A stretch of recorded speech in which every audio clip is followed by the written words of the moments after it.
What's up, everybody? Welcome back to Ohio Sports Talk. I am your host, Doug, and that is my guy, Jordan Maxson. Jordan, how you doing tonight, buddy? Hey, doing well. I can't complain. Got a little bug with the weather change, but all is well. So, little prescription meds, a little bit too much sleep yesterday. Had the Masters on for about 12 consecutive hours during my illness, but got to see Tiger go through his first 9 and kind of passed out, woke back up, got to see the strong finish, and it was a great weekend. How about you? Yeah, I did a little bit of Masters watch yesterday. And then trying to think yesterday, Sunday, what did we do yesterday? I felt like we did something. Mowed the yard for the first time. It was getting a little egregious out there. So I definitely mowed the yard. I think it was, just a normal kind of Sunday, sports. And then, like I said, just get the yard cleaned up a little bit, get everything in order for today, back to work. You know how that grind is, unfortunately. What's up with you? How's the yard looking? The yard was a little egregious here too. I was able to get that down a little bit on Friday, but right before I started feeling ill. It wasn't necessarily dry enough in the front, but we kind of got the back taken care of on Saturday. I had some help, so it's great. That's great that you had help. Who helped you? Just a neighbor. I just had some neighborly help because wasn't feeling very great. Yeah, my immune system's still rebuilding itself, so every little cough right now, I'm definitely feeling it. Well, we're glad you're toughing it out with us. Obviously, we appreciate you, Jordan. Because obviously the Masters, and we spent a lot of time, watching golf this week. We talked about golf on Monday's show. Neither of our guys were really in contention. Scotty Scheffler kind of ran away with it on the final day. Made everybody kind of look like they were just a level below him. He was playing fantastic golf. Any final thoughts on the Masters before we get into the show this week? No, hats off to Scotty, and hey, shout out to the amateurs. I know that the gentleman that finished in the amateurs on top of the board there was from Ohio State. He also got to hang out with Tiger Woods there. That was cool. Back 9 at the beginning of Sunday's play. So right here in our hometown sports, it was really good to see. Way to represent the Ohio State University. And shout out to Scotty. Being a new father and winning the Masters in the same weekend. Big time things going on for his life, but all projections say that he's probably going to win the third one. So I have high hopes and high projections that he's going to be kind of the face of the American Golf Association moving forward. Yeah, no, he's an excellent player, excellent all-around guy. I saw the little snippet that he said if his wife was going to go into labor before the final round started, he would leave the tournament. And that's an incredible commitment to, being a father and commitment to his wife. So I definitely wanted to shout that out. Quick shout out here to LJ, guy we interact with on Twitter. Cavs sweeping Orlando. LJ, I love your confidence. Jordan and I may not feel the same way, and we're going to touch on it here after we talk to the Reds. But LJ, thank you for stopping in, and thank you for your support on Twitter. Jordan, like you said, big shout out to Scotty Scheffler, though. A hell of a guy. Let's transition, Jordan. We got to talk Red Legs, man. The Reds are playing good baseball. They sweep the White Sox this weekend in Chicago. They outscored the White Sox, Jordan, 27-5 over those 3 games. Any thoughts there about the Red Legs and how they treated the White Sox this weekend? I will say, outside looking in, the White Sox are still only a two-win team. So they suck, but if there was a punching bag to make things right for the Reds, who are always kind of on the cusp of winning and losing. They really haven't been out of a game this season. We've touched on it. We've left a lot on base. Yeah. We've kind of not finished there when it got deeper into the 6th, 7th, 8th, and 9th inning. bullpens kind of let us down. Bats kind of got cool at the wrong time.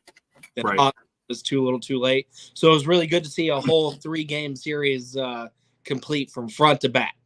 Pitching, stolen bases, defense, lack of errors. It finally painted itself to one beautiful picture. So For sure. definitely gives the Reds the confidence they need moving forward. And the first time in franchise history that we swept the White Sox. So definitely hats off to the Reds organization for reaching that first milestone. Yeah, well said, bud. Jordan, 18.1 innings pitched by our starting pitchers this weekend. We had 21 strikeouts, only 3 walks. We only gave up 2 earned runs over those 18 in an out innings. Impressive outings from our 3 starting pitchers this weekend. We had Ashcraft. We had Lodolo. Lodolo, let's talk about his return real quick. What were your thoughts on him on Saturday, throwing a fantastic game? Thoughts there, Jordan, on his return, because we needed his arm badly. He went a lot deeper than I thought he would. I personally was predicting maybe 5 innings solid. Well, he was 5 innings, but he threw over 90 pitches. I think the pitches were probably where it counted more. But yeah, go ahead. No, he definitely went where I kind of thought he was going to go, but it was clean. Didn't look like too much rust on arm. Didn't look like the moment was too big for him coming back from injury and into rotation and out of assignment. So I was really happy to see him. You know, the strike to ball ratio was it was cleaner than I thought it was going to be. You know, him coming back. So my hat's off to him. He did really well. Yeah, big shout out to Mark Fetters, a guy who's a fantastic follow on Twitter. We go back and forth on some bets. I usually try to tail some of his bets, and he's a good guy to follow on Twitter. He's following us on YouTube tonight. Really appreciate that, Mark. Thank you. Jordan, yeah, like I said, Graham Ashcraft, Nick Lodolo, and Andrew Abbott this week. Fantastic starts from all 3 guys. Next thing I wanted to touch on, Jordan, though, is Strand getting the bat going a little bit. He went 4 for 13 this weekend. He's hitting 307 against the White Sox, had the home run, had 7 RBIs in that little weekend stretch here series. What do you think about CES getting back and getting his bat warmed up? Because that's something we sorely need. It was good to see him exercise his demons, because he had points in spring training where he looked fantastic. And then we kind of got to the tail end of spring training and into the regular season, and we saw kind of a slump start. And I know it's a marathon, and we got to remind ourselves that, you know, the MLB is 100+ games. Yeah. We wanted to see him kind of sprint out the gate and give us a little taste of, you know, what we really got last season when he got called up from AAA. So for him to exercise his demons along the same time as Ellie Deli Cruz right now, that's music to our ears as Cincinnati Reds fans. Seeing our youth step up and play the way that we've seen flashes, because right now we've seen bits and pieces. And like I said, for the 3-game series, the team from top to bottom putting it together in CES right on top of that list for the RBIs, getting them in, and it's a big confidence builder. Winning is contagious regardless of the competition level, and I think moving forward is exactly what the Reds needed. Yeah, no, yeah, Mark, yeah, CES, it would definitely be more beneficial if he walked more. He's got 1 walk this season, 20 strikeouts. So if we could get him to take a couple more pitches and be a little more selective at the plate, I think that's only going to help him get better as the season goes along. Good way to point that out. We needed to point that out. Yeah, 1 walk though, dude, you gotta be more selective than that. Come on, Jordan. Anything else you want to touch on for the Reds? I know we're visiting Seattle tonight. We're taking on the Mariners at 9:40. Another series. The Mariners definitely a little bit better of a team than the White Sox. Thoughts on this series going into the week? I think the Reds take the series. I think we drop game 2. If you kind of look at our rotation and maybe who's resting, who's not, it's a lot of travel we're going into that kind of that central western time zone. So I know they're going to have to get it into gear. But I expect all the way across the country. All the way across the country. But I expect the bats to remain hot, at least for tonight, because that seems to be kind of the Reds' formula. When they're hot, and when they kind of get a whiff, they cool down some. So I think the Reds are going to bring that retroactive. I think CES and LA Deli Cruz go yard tonight. Those are my big predictions. Wow. There. So mark it down. I said it here first on Ohio Sports Talk, and we're going to take one. We should have clipped that. We'll see. We'll see what tomorrow brings, but I'm excited.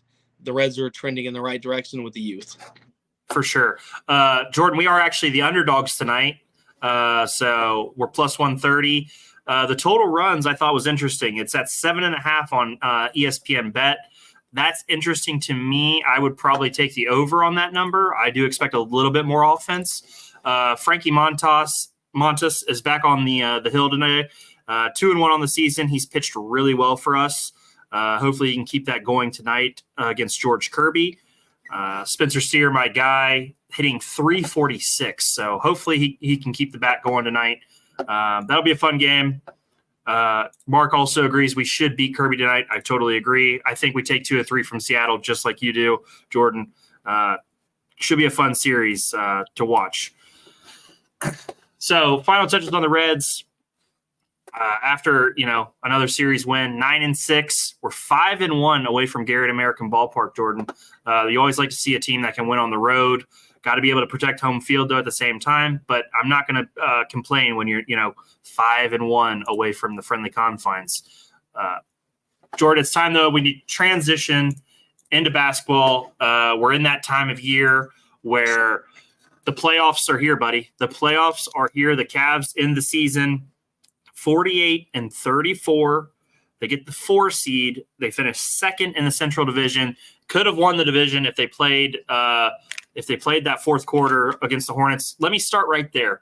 What are your thoughts against the Cavs tanking that fourth quarter against the Hornets to not get a higher seed?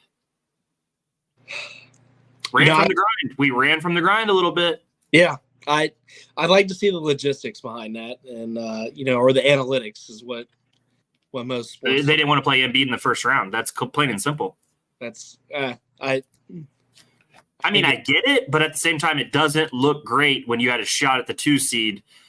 I mean, yes, the Knicks came back and won, so we would have ended up with a 3 seed and played the Pacers. But at the time of the game, we didn't know. We didn't have the Knicks weren't winning. We didn't have all the information. We would have rather probably played the Pacers than the Magic, though, would we have not? That's what we said on Monday. We said we wanted or at least I said I wanted the Pacers over the Magic because the Magic have a team chemistry.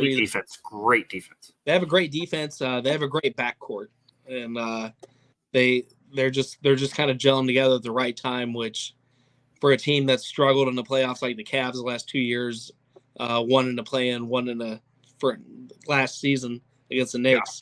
Yeah. You don't want to go against a team that's riding high. Embiid, yeah, you look at the 76ers and their body of work, but actually we matched up with them pretty decently in the regular season. I believe we split the series, but and I know he's had some grinding injuries as well. So, what Embiid you're going to get for the playoffs? That would have been kind of interesting to test, but the coaching staff knows more than I do, so. But it's always kind of, you heard Max Strus kind of talk about it too. And, he had some interesting comments after the game or in the middle of the game about them not having it together. So to me, it kind of gives you the wrong mentality of going into the playoffs. So you always want to be full throttle, especially after that Pacers game. They came out and they absolutely busted the Pacers game wide open as a whole squad from top to bottom. Yep.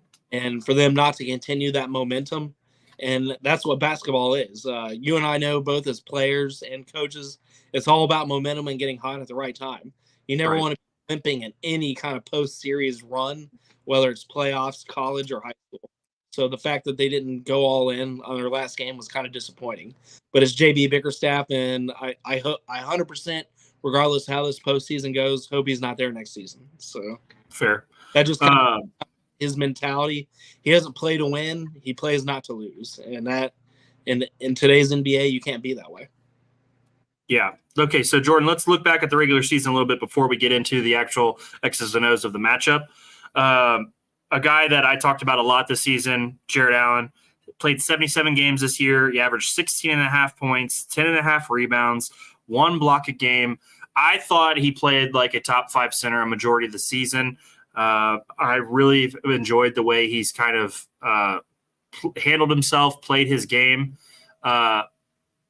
And I think it's been nice. He started to show a little bit of a mid-range jump shot. Any thoughts there, Jordan? We might have lost him here. Give me a second. I'll get him back. But let me continue with my thoughts on Jared Allen. He's a guy who, after last season, I thought maybe couldn't handle the grind of being a center in the NBA in playoff situations because of the way he played against the Knicks. The Knicks bullied him around. They bullied him and Evan Mobley. But this season, he's came back and he's really helped in the latter part of the year after the All-Star break. He's been fantastic. Played really well when we've had Mitchell and Garland and them guys missing time. It's really helped having him step up in a big way. I just wanted to shout out Jared Allen for having a great second half of the year. Welcome back, buddy. Just shout out Jared Allen for the way he's played in that second half of the season after what we thought was a disappointing series against the Knicks. I don't have any of those reservations for him going up against the Magic. I expect him to play well, but I just want to give him a quick shout out. Jordan, thoughts on Garland and Mitchell, though?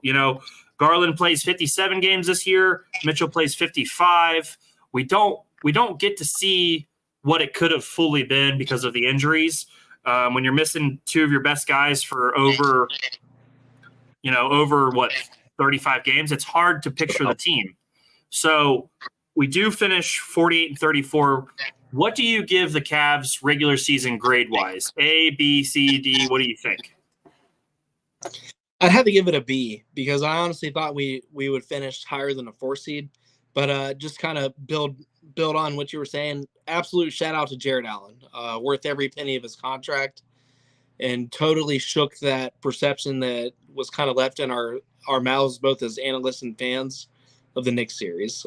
He's took over games multiple times this season, and has just been an absolute spark, whether he's in a starting rotation or off the bench. So Jared Allen's been our guy.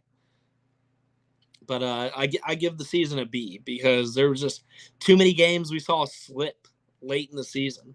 You look at the overtime game over in Chicago, should have had it.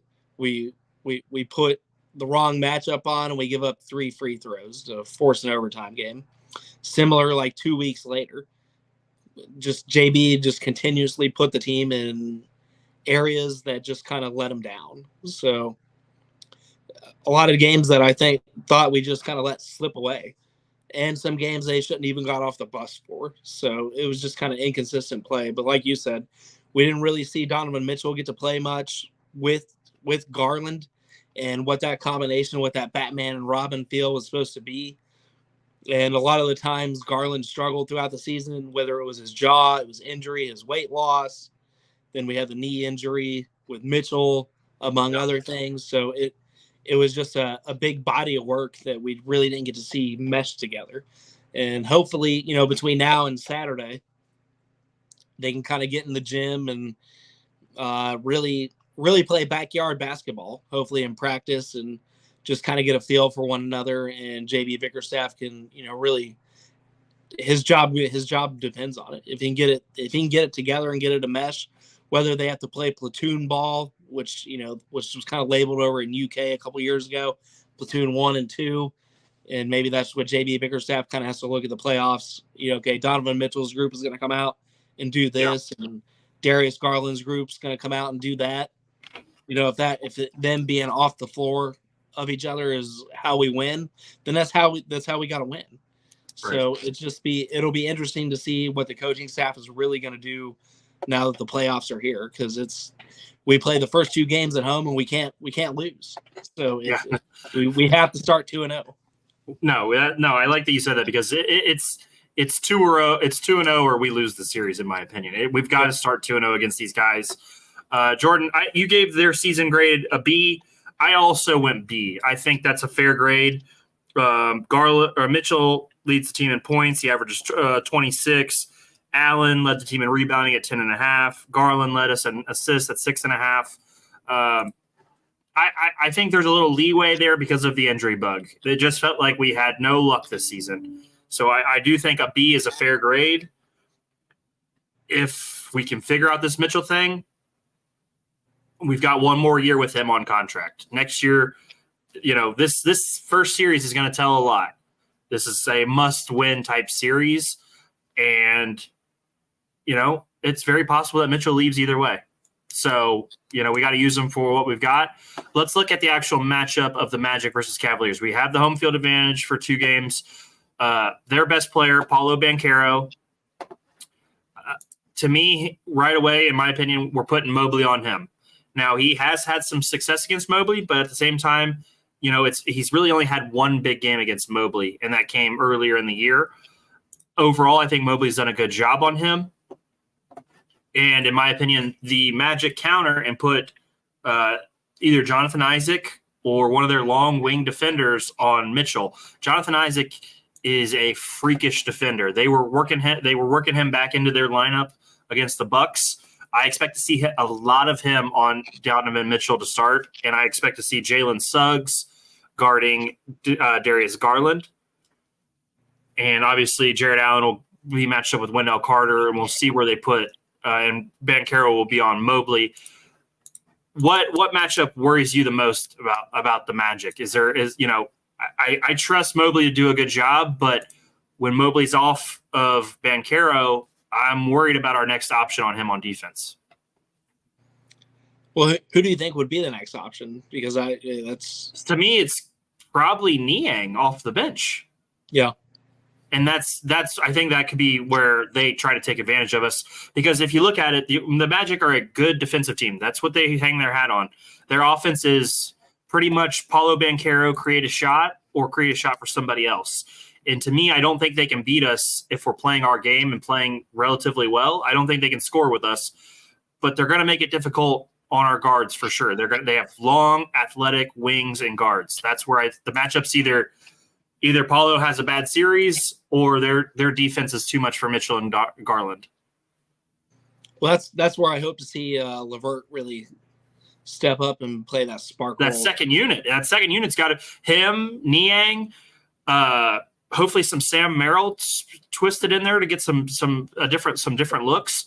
I think the bench scoring is where we have them. Go ahead. We know Isaac Okoro is going to play some chess matchups in the defensive end. For sure. I would say he's probably going to get some time on Banchero also, but that size is what is an issue. He's 6'10" and Isaac Okoro is 6'6".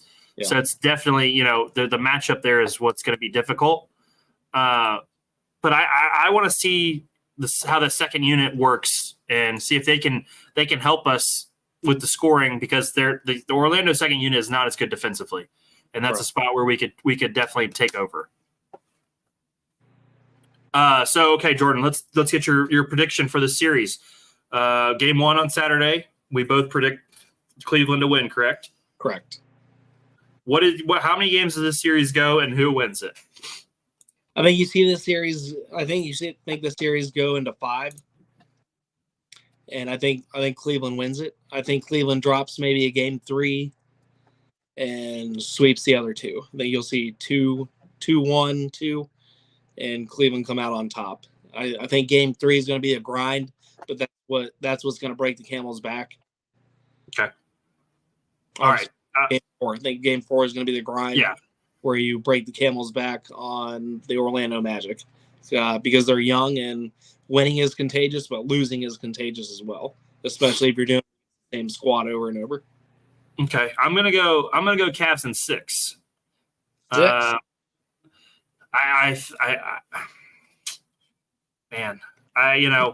the Cavs drop me. No, they win the series at home. So yeah, 2 games at home. We'll lose 2 in Orlando, come back and win. Well, then it would have to go. Yeah, it would go 6. Yeah, right. Right. No, it'd have to go 7 for that to work. So no, we would win Game 6 in Orlando. Right. Yeah, sorry. But yeah. So I got the Cavs in 6. It's gonna be a fun series, Jordan. We'll get into it more on Thursday as we get the game time and get all the information on actually when the game's starting. That'll be fun to actually get into a little bit more. But I wanted to get your prediction. I wanted your regular season grade for the Cavs. Wanted to touch on our guys a little bit before we get into the actual grit and grind of the playoffs.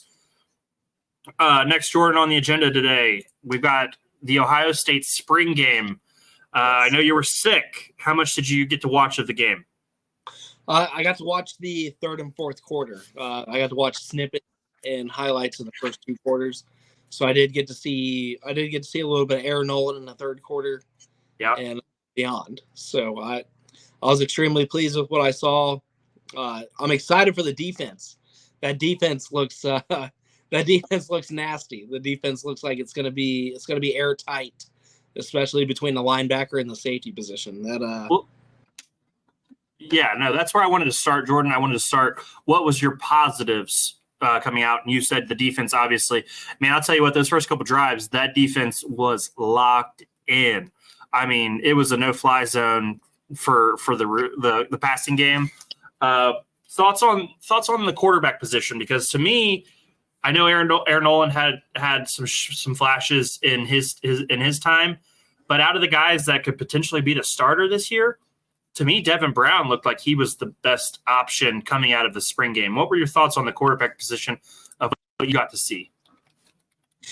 Sayin was a little flat from what I got to see. For all the hype and build up, at least on the social media networks. So I was a little bit disappointed. Not taking anything away from him, but I did see some conservative play calling as well. So maybe that kind of went into my mindset as a viewer and as a watcher. You didn't see a lot of deep shots in the beginning, but yet again, Ohio State are the best second. So how much of that is on quarterback play and how much is that on conservatorship? And 1/3 of that's going to be the absolute defense. So I would like to see bigger shots because it was a spring game, it was a practice game, to kind of let those boys rip it and fly, regardless if it was intercepted. But you also don't want to get in their heads early that they're doing negative things. So do you think it being on national TV had anything to do with some of the play calling also, because everybody's watching, and I think that could play a factor, that it was such a big ordeal that they probably kept the playbook a little more limited just because you don't want to show any of your hand. Our guy Tyler McGurk, shout out. Play Julian and figure him out as we go. I thought the same thing, Tyler, but man, on that out route where he was late on his throw and underthrew the receiver, I was just like, it's going to take some time. And that's what Tyler's saying is give it, let him figure it out as he goes, and, give up with some of the mistakes. It just didn't look crisp. And I think something else that I was watching going into the game, Jordan, was our O-line.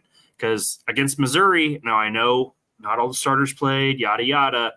They got beat up by Missouri, and quarterbacks didn't have a ton of time Saturday either. The O-line definitely was taking it on the chin. What were your thoughts about the O-line play and hopefully some improvements before week 1?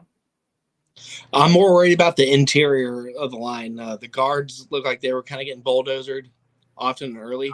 And it was just setting up pressure for the linebacker positions to come screaming through. So right. I'm concerned. The tackle position looked 50-50. They had some strong moments where they were kind of pushing off the ball for what they were allowed to do in the spring game as for contact. But that first 3 seconds when you're trying to get under the pads and you're trying to get the movement and you're trying to get your hips, the interior of the line, it didn't look great. And I'm an Ohio State fan till the day I die. And my honest opinion right now is that if I had to grade it, I'd say a C or a B. They have a lot of hip movement, a lot of work that they have to get down. But it's springtime. That's what springtime is for. So whether they're knocking off rust, they're going to go through techniques a million times between now and the fall.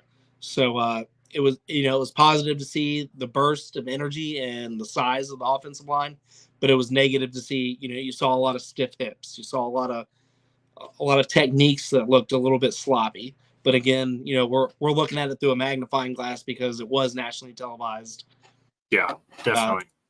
You had Urban Meyer and company, broadcasting it and, coming down on them hard play by play. But I'd say a C or a B. I'm a little bit concerned about the interior.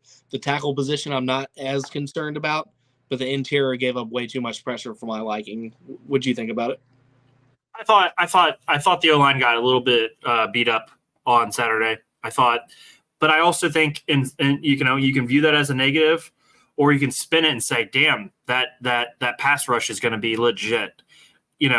Not every team we're going to play has a pass rush like the Buckeyes. I think we could spin that a little bit, but there's got to be vast improvement also. I'm going to go B- for the game, just because I don't think everything was as crisp, and it's a spring game. It's not supposed to be an A+. There's supposed to be some mess ups, some mishaps, that kind of thing. So I think that takes a part of the equation too. So I'd say B-. We didn't get to see we saw Henderson, we saw Judkins a little bit. We didn't take any real big shots downfield. To me, that's gonna be what separates us this year is the Chip Kelly willing to push the ball downfield. And that's going to be big for the Buckeyes, especially with the weapons they've got. That Jeremiah Smith is a freak of nature. So I'm looking forward to them definitely pushing the ball downfield for him. Ibuka had a great one. Oh, sick. That looked like it was a throwaway, and he just brought it in almost Megatron like. It was very awesome to see, especially with him being a senior out there. He's going to be the leader of that corps. Yeah, for sure. Well, any other thoughts on the spring game, Jordan? Because it's a spring game. We can't pick apart every little thing. It was great to see Caleb Downs in an Ohio State jersey. That guy is going to be incredible going forward. Any other thoughts though before we move on? No, the secondary and the defense came as advertised. They're seasoned, like you said. We got great transfers from the portal. We have great veterans that are back. Burke and company. So they came and they brought it as advertised. The offense is just going to have to use this fall and the rest of this offseason to catch up. So in my opinion, but both sides came as advertised. The quarterback competition is still cooking, and the defense is pretty much set in their ways and concrete. So we'll just see the improvements as they go. For sure. Nope. Well said. But always fun watching Ohio State football. No matter what happens, no matter what's going on, it's always fun to get to watch the Buckeyes play. All right, Jordan, let's transition, though. Just some notes, some thoughts. Today, Dayton signed Zed Key from Ohio State, former center forward for the Buckeyes. And that, to me, is a nice foundational piece for the Buckeyes going forward. You get a legitimate starting forward center type player to build around. I mean, you've got Kobe Brea, you've got Nate Santos, you got Enoch Cheeks, you got Zed Key, you've got a returning Malachi Smith, you've got some young guys, Javon Bennett, you got a couple guys who redshirted. Another player or two out of the transfer portal, and we're talking about a really deep team.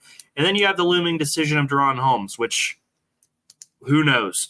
If he comes back, this team could legitimately be a Sweet 16 type ball club. I mean, that's the kind of talent they could have if he returns.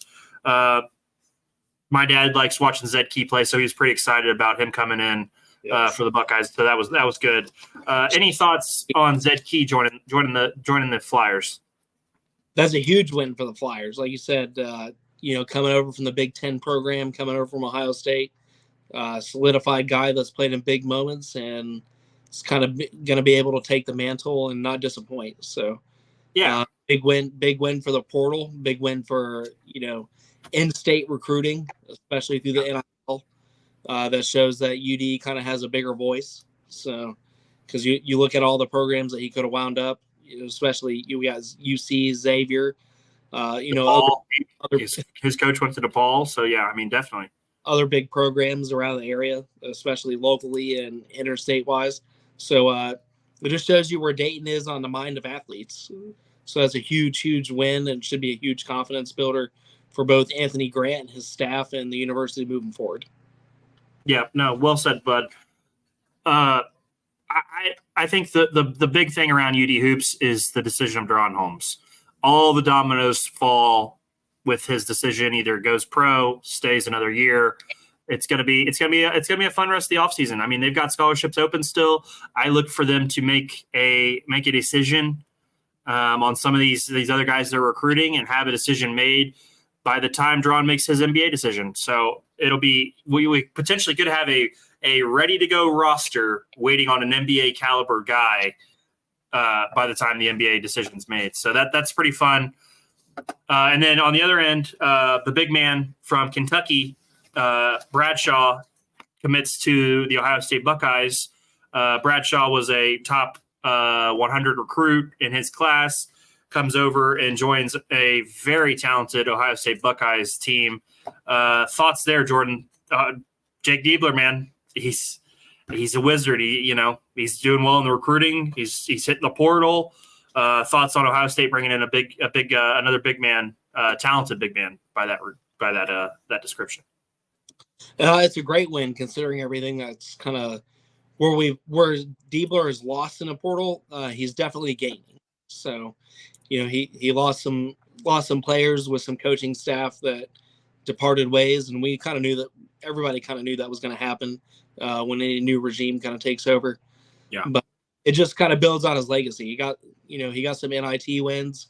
He got some great wins at the end of the year. He got some, he got a win in the Big Ten tournament. So it just goes to his trajectory and to his character. Anybody that's coming from the UK program could go anywhere in the nation. So the fact that they chose to come to the Ohio State Buckeyes is just another, staple in Diebler's story. So especially a big man, and that's something they sorely needed last year. So I'm truly excited to see who else he can bring in, both through the portal and through the high school levels, and get these freshmen going and get these upperclassmen locked and loaded and back in. So Diebler, I'm excited for it. We haven't been excited for Ohio State basketball in probably a decade. So that's a good point. We're starting to get that excitement back about the hoops program. Really missed, having them be talked about and be regarded. So well said. Yeah, Jake Diebler leading that charge in a big way. Jordan, is there anything else you want to talk about before we get out of here today? We've ran our 30, almost 40 minutes now. What other thoughts do you have before we hit the end button? Just a lot of positives, as always. It was a big weekend for our Reds, big weekend for the Cavs and the future of the program, riding with Donovan Mitchell. And all eyes there to see the 4th seed. Nothing to shy about there. A big weekend for Ohio football for the Buckeyes. Quarterback looks like it's popping the way it should. Defense came as advertised, and just kind of going from there. We'll watch the Reds series this week and see how the mid rotation of the pitching staff does. Who takes off days? Who can sub in for the designated hitter? We'll touch all of that back on Monday, and hopefully Thursday. Today's Monday. I know you've been sick. I know. Thursday. We'll touch back again on Thursday, going into the weekend for Saturday and Sunday. So no, we're dealing with a less than 100% Jordan today, and we appreciate you battling through your illness. Guys, thank you for everybody who's watched. Thank you for everybody who's liked, retweeted, interacted. That stuff means a lot to us. We're trying to build a base viewership. We're trying to build a little community here around the show that, we can expand and keep growing. And that's our goal. We just want to reach more people and continue to do a good job. We're only going to get better. So thank you to everybody who's helped us along the way. That's what's really been nice to see, is people helping us, people helping out the show. I mean, that's huge for us. We really appreciate that. And we're going to keep trying to make the best content we can. And we will see you guys Thursday. I'm Doug. That's Jordan. And it's been Ohio Sports Talk. See you guys. Peace.